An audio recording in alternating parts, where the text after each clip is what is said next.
আপনার ছেলে মেয়েকে নামাজের দাওয়াত দিছেননি? যদি গুনাহ করে বাধা দিছেননি? যদি বলেন দেই নাই, তাহলে আপনি বান্দার হক আদায় করেন নাই। আল্লাহর কোরআন সাক্ষী, কিয়ামতের দিন অনেক আমলওয়ালা বাবারাও সন্তানের অপরাধের কারণে জাহান্নামে চলে যাবে। কিয়ামতের দিন আল্লাহ বলবেন, এই ছেলে নামাজ পড়ছো পড়ি নাই, রোজা রাখছো রাখি নাই কেন? সন্তান বলবে আমার কোনো দোষ নাই, আমার মা বাবার কারণে আমি বেনামাজি, আমার মা বাবার কারণে আমি বেরোজাদার। কেন?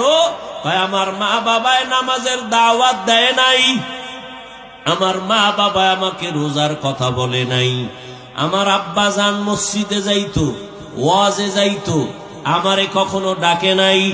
রোজার মাস, আমার আম্মা জান মাঝে মাঝে বলতো বাবা সাহারি খা, দুই একটা রোজা রাখ। আমার আব্বা বাধা দিয়া বলতো খবরদার আমার ছেলেটারে রোজা রাখাইও না, চেহারাটা নষ্ট হয়ে যাবে।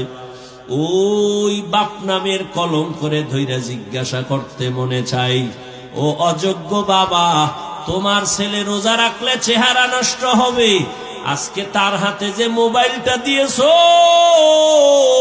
সারা রাত মোবাইল দেখে দেখে চেহারা নষ্ট, আমল নষ্ট, চরিত্র নষ্ট। বলো তোমার এই চেহারা সন্তানের কোন মেডিসিন দিয়া ভালো বানাইবা?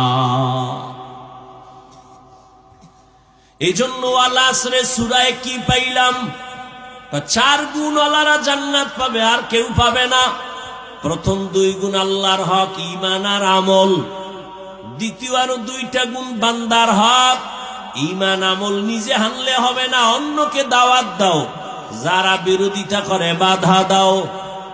এই কারণে কিয়ামতের ময়দানে সন্তান মা বাবারে আটকায় দিবে। কোরআনের আয়াত, রব্বানা ইন্না আতা'না সাদাতানা ওয়া কুবারানা ফাআদাল্লুনাস সাবিলা। ও আল্লাহ, আমার অভিভাবক মুরব্বীরা আমারে বেনামাজি বানায় দিস। এবার আল্লাহ কইবে ঠিক আছে মানলাম, তোরে না আমি একটা বিবেক দিছি ভালো মন্দ বুঝার জন্য। কহ অনেক ছেলে নাই, বাবায় চায় না নামাজ পড়তে, কিন্তু ছেলে এরপরও পড়ে, এরকম নাই? তাহলে তুই বিবেক দিয়া সঠিকটা কেন মানলি না? আল্লাহ ভুলে গেছে। তাহলে আজকে বিবেকের বিচার হবে।